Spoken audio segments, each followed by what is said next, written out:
अजीम engineer जिसने मस्जिदुल हराम और मस्जिद नबवी को डिजाइन किया, लेकिन कोई मुआवजा ना लिया। लेकिन फिर अल्लाह ताला ने कैसे मदद की। वो एक मिस्री इंजीनियर और आर्किटेक्ट था जिसने ज़ाहिरी दुनियावी बोदुबाश से दूर और नामालूम रहने को तरजीह दी। डॉक्टर मोहम्मद कमाल इस्माइल 1908 ता 2008 वो मिस्र की तारीख का सबसे कम उम्र शख्स था जिसने हाई स्कूल सर्टिफिकेट हासिल किया। फिर रॉयल स्कूल ऑफ इंजीनियरिंग का सबसे कम उम्र तालिब इल्म जिसने वहां से ग्रेजुएट डिग्री ली। फिर सबसे कम उम्र जिसको यूरोप से इस्लामिक आर्किटेक्चर में डॉक्टरेट की 3 डिग्रियां लेने के लिए भेजा गया। उसके अलावा वो सबसे कम उम्र नौजवान था जिसने बादशाह से नाइल, सकारिफ और आयरन का खिताब हासिल किया। वो पहला इंजीनियर था जिसने हरमैन शरीफैन के तौसियाई मंसूबे की तामीर और अमल दरामद के लिए इख्तियारात संभाले। उसने शाह फहद और बिन लादन कंपनी के बार बार इसरार के बावजूद इंजीनियरिंग डिजाइन और आर्किटेक्चरल निगरानी के लिए किसी किस्म का मुआवजा लेने से इनकार कर दिया और कहा कि मैं 2 मुकद्दस मसाजिद के कामों के लिए क्यों मुआवजा लूं और कयामत के दिन अल्लाह ताला का कैसे सामना करूंगा। उसने 34 साल की उम्र में शादी की और उसकी बीवी ने बेटा जन्म दिया और जचगी के बाद फौत हो गई। उसके बाद वो मरते दम तक इबादत इलाही में मसरूफ रहा। उसकी उम्र 100 साल से ज्यादा थी और दुनिया और मीडिया की चकाचौंध से हटकर गुमनाम रहकर हरमैन शरीफैन की खिदमत की। इस अजीम आदमी की हरमैन शरीफैन में नस्ब किए गए सफेद पत्थर के हसूल की भी बड़ी दिलचस्प कहानी है। ये वो पत्थर है जो हर में मक्का में मताफ छत और बाहर सेहन में लगा है। उसकी खसूसियत ये है कि गर्मी को जज़ब करके फर्श की सतह को ठंडा रखता है।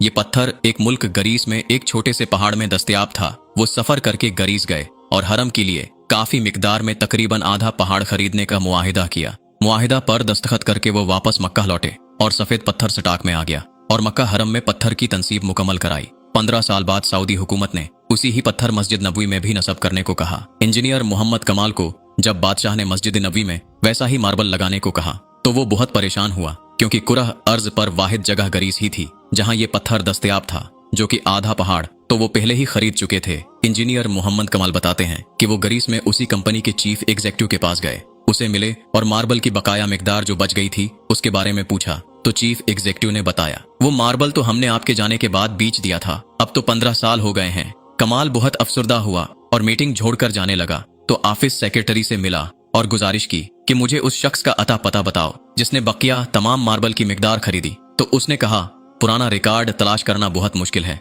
लेकिन आप मुझे अपना फोन नंबर दे जाएं, मैं तलाश करने की कोशिश करती हूँ। उसने अपना नंबर और होटल का पता दिया और अगले दिन आने का वादा करके चले गए। दफ्तर छोड़ने से पहले कमाल ने सोचा कि मुझे क्या जरूरत है कि किसने खरीदा, अल्लाह खुद ही कोई बंदोबस्त कर देगा।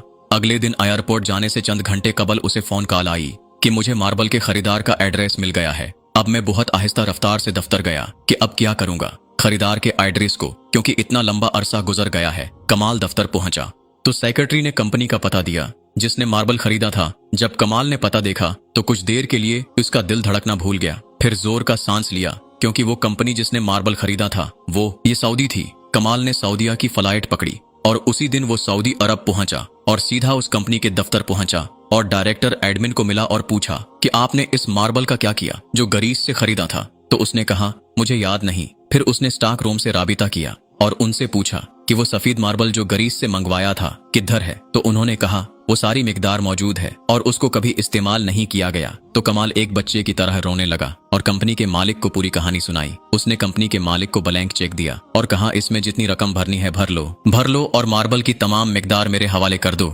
जब कंपनी के मालिक को पता चला कि ये तमाम मार्बल मस्जिद नबवी में इस्तेमाल होना है तो उसने कहा मैं 1 रियाल भी नहीं लूंगा, अल्लाह ने ये मार्बल मुझसे खरीद कराया और फिर मैं भूल गया। इसका मतलब यही था कि ये मार्बल मस्जिद नबवी में इस्तेमाल होना है।